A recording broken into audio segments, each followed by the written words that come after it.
അടിച്ചമർത്തപ്പെട്ടവന്റെ ശബ്ദം, ശബ്ദമില്ലാത്തവന്റെ ശബ്ദം കേരളത്തിലെ ഓരോ മനുഷ്യന്റെ കാതിലേക്കും എത്തിച്ച വേടൻ നിരന്തരം ലഹരിക്കെതിരെ സംസാരിച്ചിരുന്നു. ലഹരി ഉപയോഗിക്കരുതെന്നും തങ്ങളുടെ മാതാപിതാക്കളെ പൊന്നുപോലെ നോക്കണമെന്നും വേടൻ പറഞ്ഞു തീർക്കുന്നതിന് മുമ്പ് തന്നെ 7 ഗ്രാം കഞ്ചാവുമായി വേടനെ പിടിക്കപ്പെട്ടത്. ശേഷം നിയമവിരുദ്ധമായി പുരുപ്പല്ല് ഉപയോഗിച്ചതിൻ്റെ പേരിലുള്ള നിയമക്കുരുക്കുകളിലേക്കും വേടനെത്തി. മലയാളികളുടെ സദാചാര സങ്കല്പത്തെയും പൊതുബോധത്തെയും വെല്ലുവിളിക്കുന്ന കലാകാരൻ തന്നെയാണ് വേടൻ. 2020 വേടൻ പുറത്തിറക്കിയ ശബ്ദമില്ലാത്തവരുടെ ശബ്ദം എന്ന പേരിൽ അറിയപ്പെട്ട റാപ്പ് ഗാനത്തിലൂടെയാണ് വേടൻ ജനശ്രദ്ധ നേടിയെടുക്കുന്നത്. ഈ ഗാനങ്ങളിലെ വരികളിൽ നിന്നും വേടൻ ജനങ്ങളുടെ മുമ്പിൽ എത്തിച്ചത് അടിച്ചമർത്തപ്പെട്ടവരുടെയും ശബ്ദമില്ലാത്തവരുടെയും ശബ്ദം. അവസാനം പുറത്തിറങ്ങിയ വേടൻ പറഞ്ഞതും ലഹരി മാരക വിഷമാണെന്നും അതിൽ നിന്നെല്ലാം വിട്ടുനിൽക്കാൻ ചേട്ടൻ ശ്രമിക്കാമെന്നുമാണ്. ഈ വാക്കുകൾ എന്നെ ഏറെ ചിന്തിപ്പിച്ചു എന്നാണ് നൗഷാദ് ബാക്കവി ഉസ്താദ് പറയുന്നത്.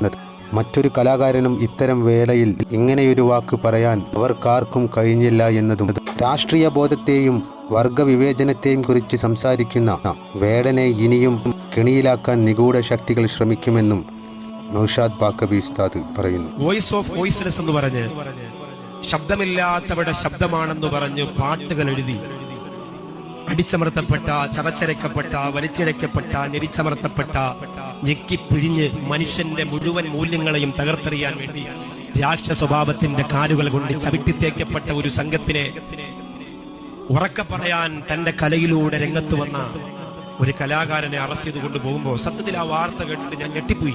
കാരണം അയാൾ പലപ്പോഴും പറഞ്ഞത് സോഷ്യൽ മീഡിയയിൽ മുഴച്ചു നിന്നിരുന്നു, മക്കളെ നിങ്ങൾ കള്ളു കുടിക്കരുത്, നിങ്ങൾ ലഹരി ഉപയോഗിക്കരുത്, നിങ്ങളുടെ അമ്മയെ പൊന്നുപോലെ നോക്കണം, നിങ്ങളുടെ അച്ഛനെ പൊന്നുപോലെ നോക്കണം, നിങ്ങൾക്ക് അവരേ ഉള്ളൂ എന്നൊക്കെ പറയുന്ന മൂല്യമുള്ള വാക്കുകൾ പറഞ്ഞ ആള് ലഹരി ഉപയോഗിച്ചത് കേട്ടപ്പോൾ ഞെട്ടിപ്പോയി. പക്ഷെ ഒരു സമാധാനം ഉണ്ടായത്, ലോകത്തൊരു ലഹരി ഉപയോഗിച്ചവരും പറയാത്തൊരു വാക്ക് അദ്ദേഹം സ്റ്റേഷനിൽ നിന്ന് ഇറങ്ങി വന്നപ്പോൾ പറഞ്ഞു.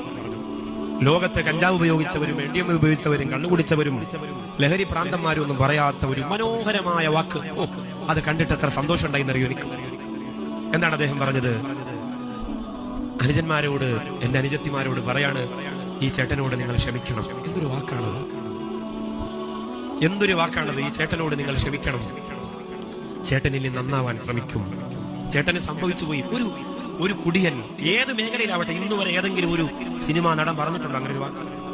അയാൾ അങ്ങനെ പറഞ്ഞതുകൊണ്ട് 100% അയാൾ ഓക്കെ ആണെന്നൊന്നും എനിക്ക് അഭിപ്രായമില്ല. പക്ഷെ അങ്ങനെ പറയാൻ അയാൾക്ക് കഴിഞ്ഞില്ല.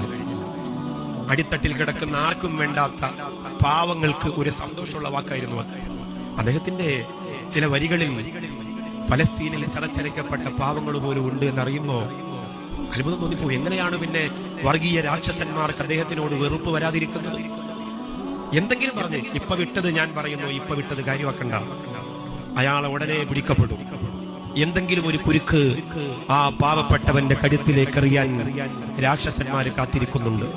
ആ ചൂണ്ടയിൽ ചെന്ന് വീഴാതിരിക്കാൻ അയാൾ ശ്രമിക്കട്ടെ എന്ന് മാത്രമേ എനിക്ക് പറയാനുള്ളൂ.